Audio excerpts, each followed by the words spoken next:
शेती केली, स्वखर्चाने इंजिनवर पाईपलाईन लावली, नदीला इंजिन फिट केला आणि शेती करायला लागलो. वॉटर पंप घेतला आणि नंतर वॉटर पंप घेतल्यानंतर मी बाजूच्या शेतकऱ्यांना गोळा केला का तुम्ही सुद्धा शेती करा, तुमची नाही तुमच्या शेती करणं होत तर तुम्ही विकून टाका, पण शेती पडीत ठेवू नका. त्यांनी ऐकलं माझं आणि शेती करायला लागले. त्यांना सुद्धा मी मिनिमम पैसे घेऊन पाणी द्यायला लागलो माझ्या पंपाचा.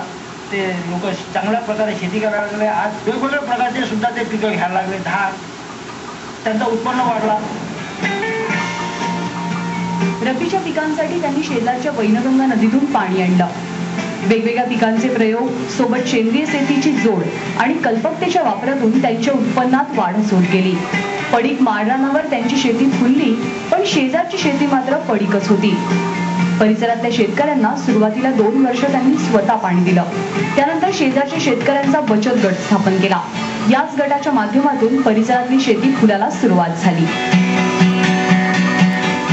पण मी माझ्या शेतीमध्ये वेगवेगळे पिकं म्हणजे मिरची, हळद, लसण, कांदे, वांगे, भाजी, धान, गहू, चना असे वेगवेगळे विविध प्रकारचे पिकं मी घेऊन आलो. कोवळा म्हणजे आता मी यावर्षी आणखी मी आता ड्रीप लावलेली आहे आणि ड्रीप लावून त्याला आता शेडनेट लावणार आहे.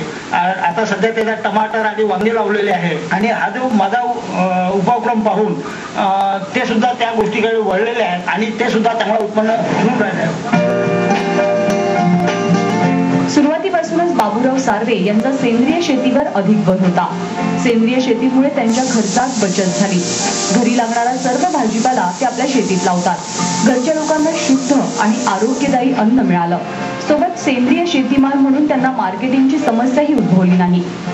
हळद, चना, गहू, भात हे आम्ही मार्केटला आणि मॅक्झिमम आम्ही आमच्या घरूनच विकतो. म्हणजे मार्केटलाही नेत नाही. त्यांना माहित आहे ते चांगलं अन्न आहे म्हणून ते आमच्या घरूनच घेऊन जातात. जे मार्केटचा सुद्धा आमचा काही प्रॉब्लेम नाही. मार्केटिंग कसं करावं हा काही आमचं हे नाही आहे. जिथे फक्त एकही पीक होऊ शकत नव्हतं, ह्या बचत गट म्हणा किंवा स्वयंसहाय्य गट म्हणा, या गटांनी वैनगंगा नदीवरून यांच्या सहकार्यानं पाईप, यांच्या जे डिझेल पंप आणि पाईप होते यांच्या मदतीनं आपली शेती जी पडीक होती ती पडीक शेती पूर्णपणे विकसितमध्ये आणली. गडचिरोली सारखा जिल्हा, खरीपाच्या एका पिकानंतर इथले शेतकरी आणि शेत दोन्ही रिकामेच असतात. पण बाबूराव सार्वे यांनी इथल्या शेतकऱ्यांना नव्या पिकांची ओळख करून दिली. वेगवेगळ्या प्रयोगातून आणि बारमाही शेतीतून त्यांनी स्वतःचाच विकास नाही केला तर परिसरातल्या शेतकऱ्यांनाही यशाचा मार्ग दाखवून दिला. त्यांच्या या कार्यामुळे सरकारकडून त्यांचा गौरवही करण्यात आलाय. विदर्भातील शेतकऱ्यांच्या विकासासाठी चाकोरीच्या बाहेर येऊन विचार करण्याची गरज आहे. गडचिरोलीहून व्यंकटेश दुधुंबारसह ब्युरो रिपोर्ट, स्टार माझा.